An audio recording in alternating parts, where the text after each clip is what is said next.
이때에 예루살렘과 온 유대와 요단강 사방에서 다 그에게 나와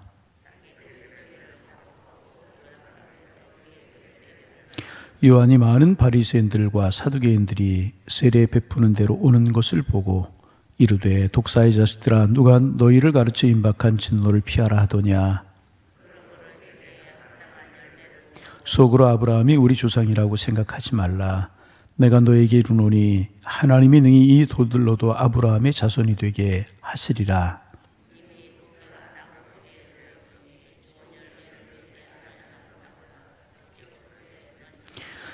나는 너희로 회개하기 하기 위하여 물로 세례를 베풀거니와 내 뒤에 오시는 이는 나보다 능력이 많으시니 나는 그의 신을 들기도 감당하지 못하겠노라.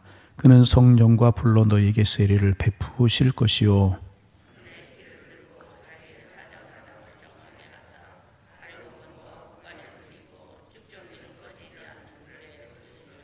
아멘. 우리가 다시 마태복음으로 돌아왔어요. 마태복음 1장에는 예수님의 족보에 관해서 기록하고 있고 마태복음 2장은 동방박사들에 관해서 아기 예수님의 탄생을 알고 메시아가 태어나셨다는 것을 알고 먼 거리에서 별을 보고 아기 예수님께 경배하러 왔던 동방박사들의 이야기가 기록이 되고 있고 3장에는 이제 세례 요한에 관해서 기록이 되고 있습니다.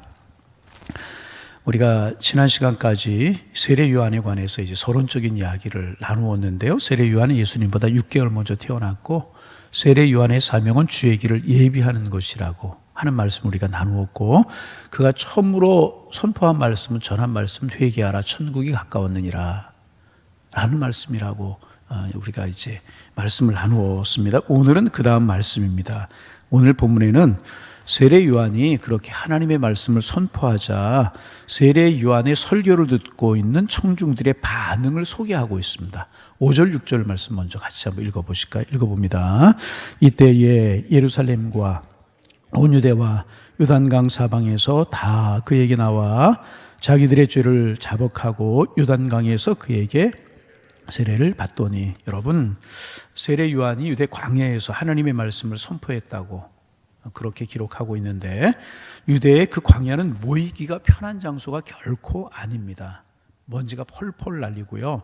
편의시설이 있는 것도 아닙니다. 황량한 벌판이 광야입니다. 조금 더 직접적으로 말하면 황량한 사막이 광야입니다. 그런데도 각처로부터 많은 사람들이 다 그에게 나왔다고 말씀하고 있습니다. 무엇 때문이었습니까? 세례 요한이가 병 고친 것도 아니었었어요. 병 고침을 받기 위해서 나온 것도 아니었고요. 세례 요한이 귀신을 쫓은 것도 아니었었어요. 그래 귀신 들린 사람이 귀신을 쫓아내고 싶어 나온 것도 아니었고요. 흔히 말하는 축복성이라고 해가지고 복을 준다 그런 것도 아니었었습니다. 그런데 그처럼 많은 사람들이 자리조차도 불편한 그곳에 몰려온 이유가 무엇이었겠습니까? 유대 지역 요단강 사방에서 예루살렘에서 사람들이 이렇게 모여왔다는 것입니다. 그것은 세례 요한이 살아계신 하나님의 말씀을 선포하고 있었다는 거예요. 그랬기 때문에 각기로부터 많은 사람이 그 불편한 광야까지 몰려왔다는 것입니다. 요한은요 기교를 부르지 않고 단순하고 정직하고 솔직하게 있는 그대로 살아계신 하나님의 말씀을 토해내듯이 하나님의 말씀을 전했기 때문에 그들이 찾아와서 귀를 기울이고 하나님의 말씀을 들었던 것입니다. 여러분 하나님의 말씀은요 마치 자석과 같아서 무섭게 사람들의 영혼을 끌어당기는 힘이 있는 것입니다. 양식이 없어 주림이 아니며 물이 없어 가람이 아니고 여호와의 말씀을 듣지 못할 기갈이라. 아모스 8장 11절 말씀처럼 그들은 400년 동안 하나님의 말씀을 듣지 못했어요. 말라기 선지자 이후로 하나님이 침묵하시는 침묵시대 세례 요한이가 등장할 때까지 400년 동안 선지자가 나오지가 않았습니다. 하나님의 말씀을 듣지 못한 기갈 속에서 그들은 정치적인 방황과 사회 경제적인 갈등을 겪으면서 심령이 메말를 대로 메말라 있었던 것입니다. 그런데 세례 요한이가 나타나서 생명의 복음 하나님의 말씀을 전하자 사방에서부터 그 말씀을 듣기 위해서 몰려오는 것입니다. 여러분, 오늘 아침에 말씀을 묵상하면서 두 가지 기도 제목, 두 가지 부탁이 여러분들에게 있습니다. 첫 번째 부탁은 저를 위해서 기도해 달라는 것입니다. 어떤 기도입니까? 세례 요한이 복음을 전했을 때 생명의 복음을 전했기에 사방에서 그 하나님의 말씀, 가난 심령들이 하나님의 말씀을 듣기 위해서 몰려왔던 것처럼 그 살아있는 생명의 복음을 전하는 목사가 되기 위해서 기도해 주십사. 기도 부탁이고 소망입니다. 꼭 그렇게 기도해 주시기를 바랍니다. 두 번째 부탁이 있습니다.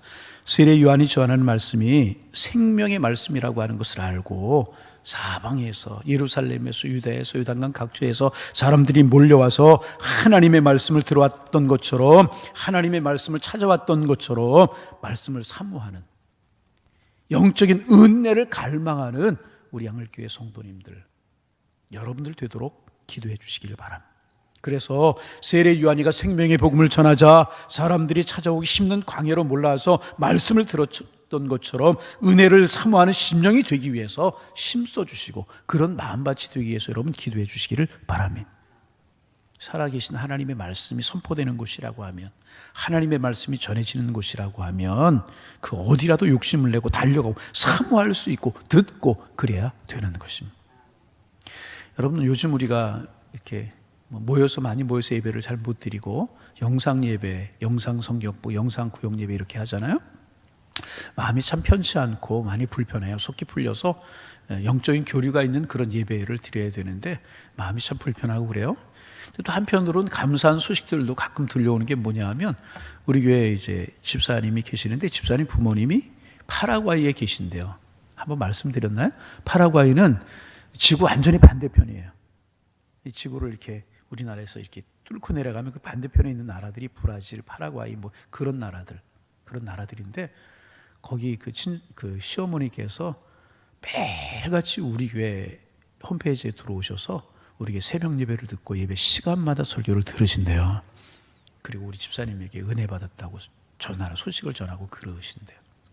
또 우리 교회 집사님 한 분이 베트남에 가서 지금 일을 하고 계시거든요. 일을 하고 계시는데 어제 제가 이제 통화를 좀 했어요. 통화를 했는데 어제 2부 예배 우리 교회 영상 예배를 드렸다고.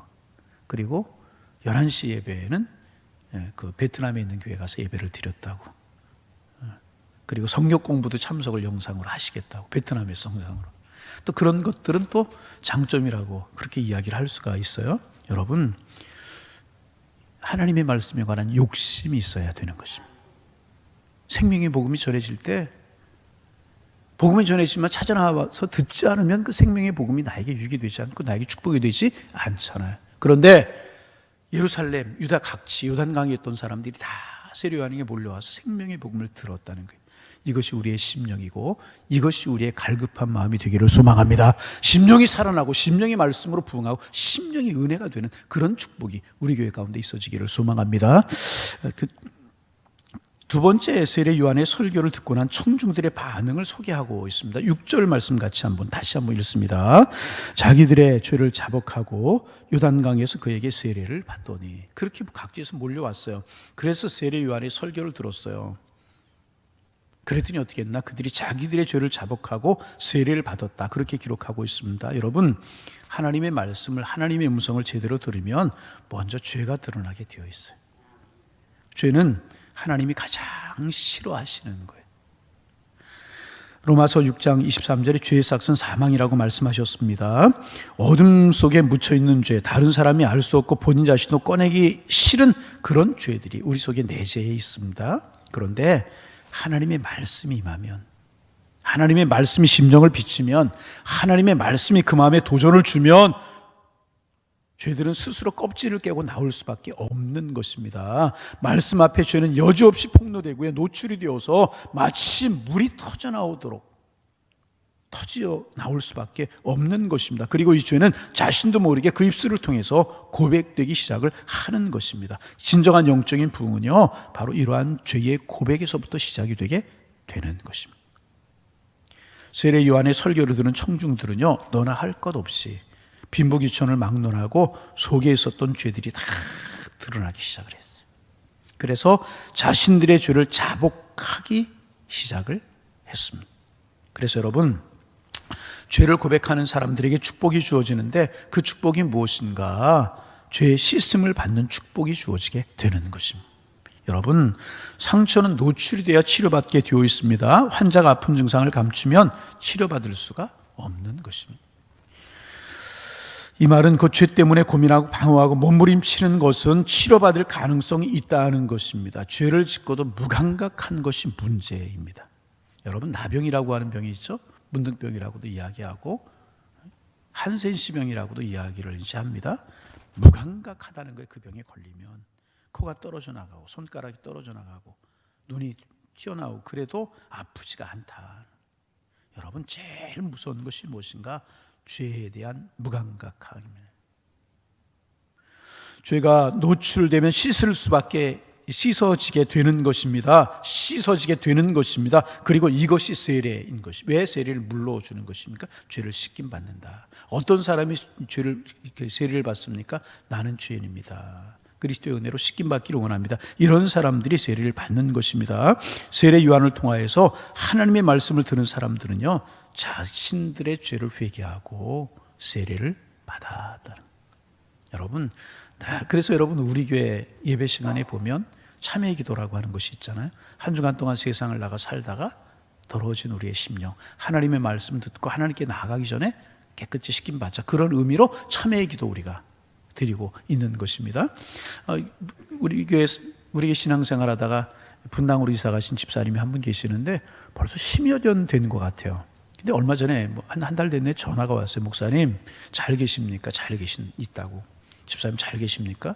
애들 초등학교 때 이야기한 걔네들이 벌써 성년이 됐다고 그런 이야기하면서 목사님 부탁이 있어서 전화를 드렸다고. 뭐냐고 그랬더니 우리 아버님이 어떻게 양일교회 그 주보를 보셨는데 그 참회의 기도란이 좋다고 그것 좀 보내줄 수 있느냐고. 그래가지고 한 10년치를 보내드렸어요. 저 아멘도 안 하고 그러네. 순서에 넣는 이유가 그래요. 우리가 마음이 성결해지면 은혜를 받게 되어 있다. 여러분, 늘 우리의 마음이 주님 안에 죄를 고백하고 성결해지는 심령이 되셔서 은혜의 밭이 되고 축복의 밭이 되실 수 있기를 주님의 이름으로 축복합니다. 그런데 문제가 있었어요. 이러한 무리들 속에 바리새인들과 사두개인들이 함께 온 것입니다. 예수님 당시에 이제 중요한 세 그룹의 종교 분파들이 있어요. 첫째는 뭐냐면 에세네파라고 하는 사람이고, 둘째는 바리새파, 세 번째는 이제 사두개파라고 하는 사람들이 이제 있었습니다. 에세네파는 한마디로 이야기하면 극단적인 경건주의자들이었습니다. 결혼하지 않고 은둔 생활을 하면서 경건주의적인 삶을 살아가는 사람들이 에세네파 사람들이었습니다. 그들은 결혼하지 않았기 때문에 후사를 이을 수가 없으니까 양자를 드렸고 주로 성경을 베끼는 이제 필사 작업을 하는 사람들이 이 에세네파 사람들이었고, 사회 근처에 이제 주거지를 만들어 놓고 집단적으로 모여서 경건 생활하는 사람들이 에세네파 사람들이었었고요.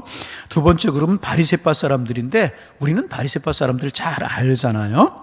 누구보다 율법을 잘 지키기 위해서 적극적으로 헌신했지만은 형식주의로 지나친 그런 사람들이었기 때문에 자기들 이상으로 신앙생활 잘하는 사람들이 없다고 자부하는 사람들이었습니다. 그런데 철저하게 형식주의, 외식주의로 치우쳤단 말이죠. 그래서 예수님께서 이들을 책망하시고 예수님께 싫어하셨던 사람들이 바리새파 사람들이었었고요. 또 한 그룹이 있는데 사두개파 사람들이었습니다.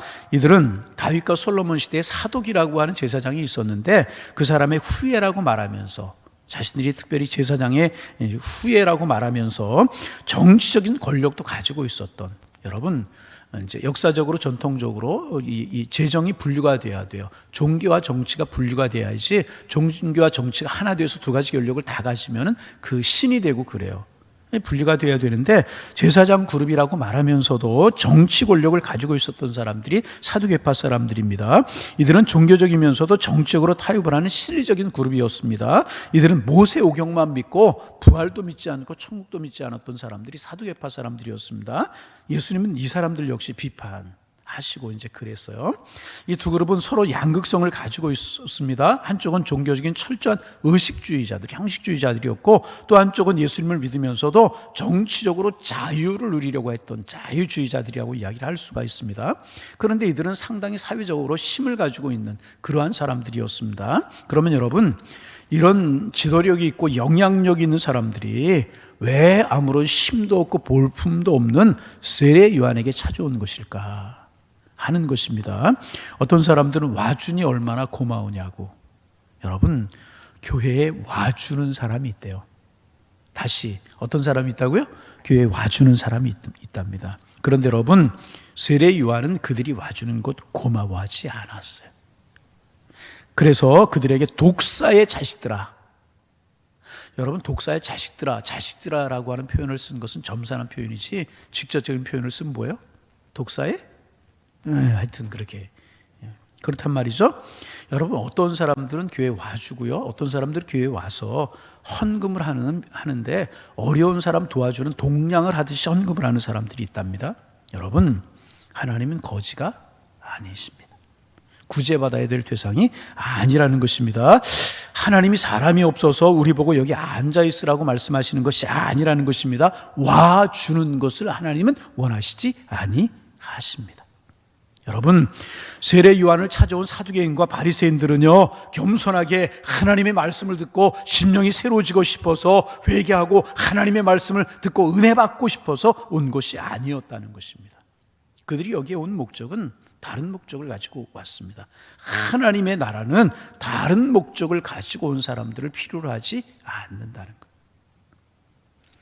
세례 요한을 찾아온 이들, 바리새인, 서기관, 사두개인들은요, 기회주의자들이었습니다.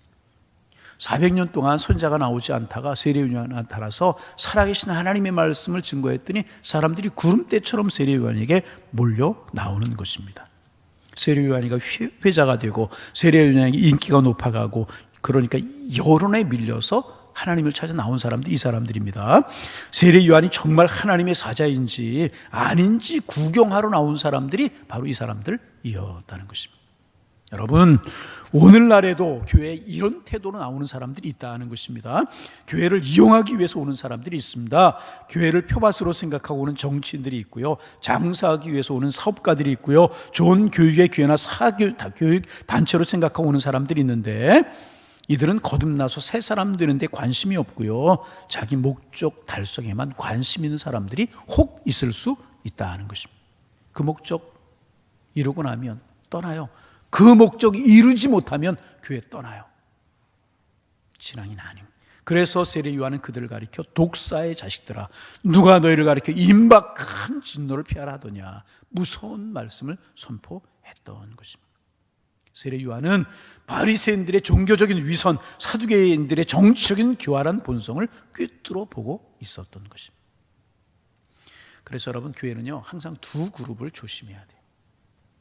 여러분, 우리가 이런 마음이 있어서는 안 되는 것입니다. 한 그룹은 바리새인들과 같은 종교적인 위선과 허구를 가지고 있는 사람들, 다른 한 그룹은 사두개인과 같이 정치적 이기적인 세속적인 사람들, 욕심을 채우기 위해서 나오는 사람들, 조심해야 되는 것입니다. 그래서 여러분, 어떻게 생각하면 교회 사람들이 불어나는 것 중요하죠. 교회가 부흥하는 것 중요합니다. 그런데 어떻게 생각하면 그리 중요하지 않습니다. 불어나는 것만 중요하지 않고요, 단 한 사람이라도요, 진정으로 예수님 만나서 진정으로 복음을 듣고 진정으로 거듭나고 진정으로 병원화된 사람이 필요한 것이라. 이런 사람이 결국 세상을 변화시킬 것이기 때문에 그런 것이라. 여러분, 우리 교회 그런 교회 되기 위해서 기도해 주시기를 바랍니다. 왜 오늘날 교회가 타락하는지 아십니까? 왜 교회나 세상이 다 같아지는 줄 아십니까? 우리의 책임. 순수하게 복음의 열정, 예수님 사랑하고 하나님을 사랑하는 마음으로 신앙생활 하는 것이 아니고, 사두개인들이나 바리새인들처럼 이기적인 욕심과 정치적인 욕심과 자신의 욕심을 채우기 위해서 신앙생활하는, 이렇게 되면 교회는 타락할 수밖에 없는 것이라는. 여러분, 교회는요, 끝까지 순수해야 되는 거예요. 그저 세례 요한이가 전하는 하나님의 말씀을 듣고 은혜 받고 싶어서, 하나님이 귀해서, 복음이 소중해서, 정말 나를 사랑하신 주님이 소중하고 그 은혜가 고마워서 주님을 찬송하고 주님을 경배하고 내 마음과 몸을 들여 헌신합니다. 이런 교회가 되어야 할 줄로 믿습니다. 교회는 끝까지 순수하고요, 진실해야 되는 것입니다. 왜? 하나님의 백성들의 모임이기, 교회이기 때문에. 그래서 여러분, 우리 교회가 이런 교회 되기 위해서 기도해 주시기를 바라고요. 바리새인들이나 사두개인들 같은 이런 목적으로 우리가 신앙생활을 하지 않고 정말 주님의 말씀이 은혜롭고 하나님의 사랑스럽고 귀하고 이래서 신앙생활을 했던, 그래서 세례 요한에게 달려나왔던 이런 순수한 심령들처럼 우리들의 심령이 그런 순수한 심령이 되어서 하나님을 경배하고 하나님이 우리를 사랑하시고 하나님이 교회를 사랑하는 그런 축복이 우리 교회와 여러분들에게 넘쳐날 수 있도록 기도해 주시고, 이런 믿음의 길을 걸어갈 수 있는 우리 성도님들 다 되실 수 있기를 주님의 이름으로 축원합니다. 축원합니다. 기도하겠습니다.